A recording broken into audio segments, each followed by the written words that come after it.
भी हमारे ये जो एकदम सीमांत जनपद हैं पिथौरागढ़, चमोली और उत्तरकाशी, इनका बहुत ज़्यादा महत्व है। ऐसे ही हिमाचल में है, ऐसे ही अरुणाचल प्रदेश में है, सिक्किम में है। तो ये जो इलाके हैं खास करके जो बिल्कुल बॉर्डर पर स्थित हैं और चीन से इनकी सीमा लगती है, तो वो उनको बचाए रखना हमारे लिए बहुत ज़रूरी है। 3-4 साल पहले तक जो खबरें आ रही थी उसमें घोस्ट विलेजेस वाली बात आ रही थी। अभी आज की तारीख तक मेरे ख्याल से 3000 गांव ऐसे होंगे जो घोस्ट हो चुके होंगे।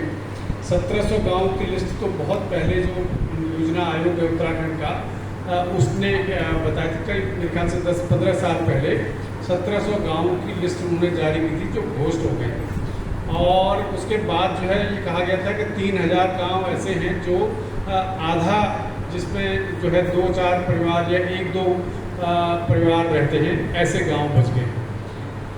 तो ये जो है बड़ी चिंता की बात थी। और ख़ास करके जो सीमांत जनपद हैं उनकी समस्या और ज़्यादा है, क्योंकि वहाँ परिस्थितियाँ बहुत गंभीर हैं। हमारे यहाँ खास करके डीडीहाट और मुनस्यारी और धारचूला जो है, धारचूला और मुनस्यारी 2 तहसील हैं जो विशुद्ध रूप से सीमा पर है।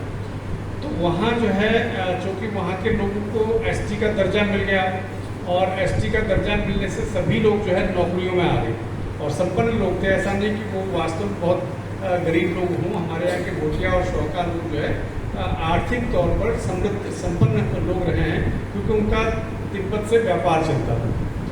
तो वो लोग जो है पढ़ लिख गए और तुरंत सब लोग नौकरियों में आ गए, और जो बहुत ही गए पीते लोग थे वो वहाँ रह गए। तो इस तरह से जो सीमांत जनपद के जो गांव थे वो धीरे धीरे खाली हो रहे थे। लगातार जो है जो बॉर्डर लाइन जो है, जो खास करके इनर लाइन वाली जो बात कहते हैं, वो लगातार खाली हो रहे थे।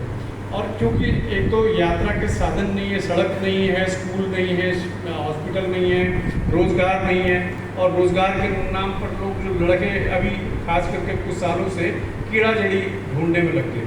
कीड़ा जड़ी जो है, जो आप लोग जानते होंगे, यारसा गांबू जिसको कहते हैं, तो कीड़ा जड़ी जो ढूंढने में लगे। तो इस तरह से जो है वहाँ की हालत बहुत ख़राब थी सीमांत इलाकों, इनर लाइन लोगों की। तो वैसी ही जगह पर सिंहवाल जी ने बताया कि खतलिंग भी वैसी ही जगह पर है।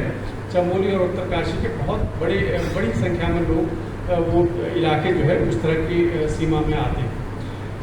तो वो खाली हो रहे थे। तो अब जाहिर है कि वहाँ से यदि कोई बड़ी बात हो भी जाती है कल को, तो सूचना देने वाले कोई लोग नहीं। 1962 की लड़ाई में मुझे याद है, मैं तब 3-4 साल का था, तो हमारे गांव से जितने भी पुरुष लोग थे उन सबको सड़क बनाने के लिए ले गए। जितने भी सीमावर्ती गांव के लोग जो थे उनको सब सड़क बनाने के लिए ले गए। तब तक अस्कोट से आगे रोड नहीं थी। हमारे पिथौरागढ़ जिले की बात कर रहा हूँ। अस्कोट से आगे रोड नहीं थी। फिर वो कहते थे कि हमने तवा घाट तक बना ली। तवा घाट पर तो बिल्कुल घोड़े के लायक जो है सड़क बना ली। तो इस तरह से लोग जो है, जो यदि वहाँ लोग होंगे तभी तो उनको जाएंगे मदद के लिए। तो वैसे जो लोग हैं वो लोग धीरे धीरे वहाँ से ख़त्म हो गए, और अब लगातार और भी ख़त्म हो रहे थे। ये केवल हमारे यहाँ की बात नहीं है, हिमाचल में समस्या कुल मिलाकर के वैसी नहीं है जितनी हमारे यहाँ है। लेकिन हिमाचल में भी समस्या है। किन्नौर की तरफ लगातार जो है इनर पलायन हो रहा है। ऐसे ही अरुणाचल में भी बहुत ज़्यादा हो रहा था। वहाँ से भी लोग जो है ईटानगर में या गुवाहाटी में चले आ रहे थे। तो इस तरह से जो है इन बातों को, और ऊपर से चीन जो है, चीन ने बिल्कुल कोने तक जो है वो सड़कों का जाल बिछा दिया। रेलवे में पढ़ रहा था कल, जो है उन्होंने बताया कि इसे पर बोलना है, तो रेलवे लाइन के बारे में मैं देख रहा था कि लहासा जो है 3 रेलवे लाइनें उन्होंने प्लान कर दी। एक काठमांडू तक तो तैयार हो गई है, दूसरी लाइन जो है वो यादोंग नाम की जगह है जो भूटान में है, और तीसरी जो है बिल्कुल हमारे यहाँ काला पानी के पास तक वो रेलवे लाइन अपनी बिछाने की तैयारी कर रहे हैं। तो इस तरह से जो है यदि चीन एक तरफ उतना ज़्यादा कर रहा है, और हम लोग जो है, हमारे यहाँ लोग भी वहाँ से पलायन कर रहे हैं, खाली हो रहे हैं। मतलब सारे के सारे जो सीमावर्ती गांव हैं वहाँ के गांव खाली हो रहे हैं।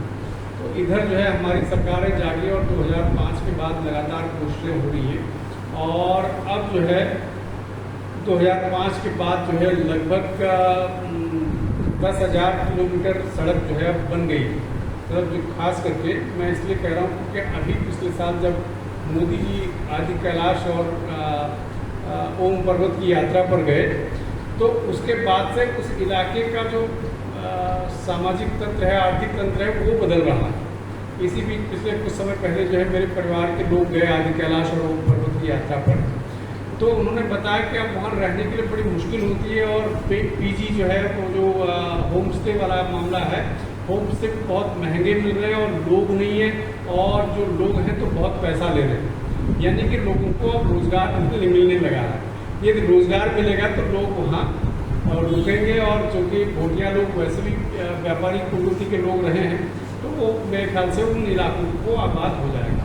वो लोग जो है वो इलाके खास करके ओम पर्वत और वहाँ से लेकर के पूरा जो लिपुलेख दर्रा है, लिपुलेख दर्रे से लेकर के तहसीला तक का जो इलाका है वो पूरा का पूरा इलाका जो है वो आबाद फिर से हो सकता है, क्योंकि जो रोजगार है लोगों को वो मिलने लग गया है। बद्रीनाथ केदारनाथ की तरफ तो चलो मैं नहीं कहूँगा, और बाकी जो हमारे तीर्थ हैं उनके बारे में भी नहीं कहना है क्योंकि वहाँ ऑलरेडी ठीक ठाक स्थिति है। लेकिन खतलिंग के बारे में जो इन्होंने बताया कि भाई खतलिंग जो है 1983-84 से बडोनी जी यात्रा कर रहे थे और उसके बाद से अब एक बार फिर से इन्होंने शुरू की है।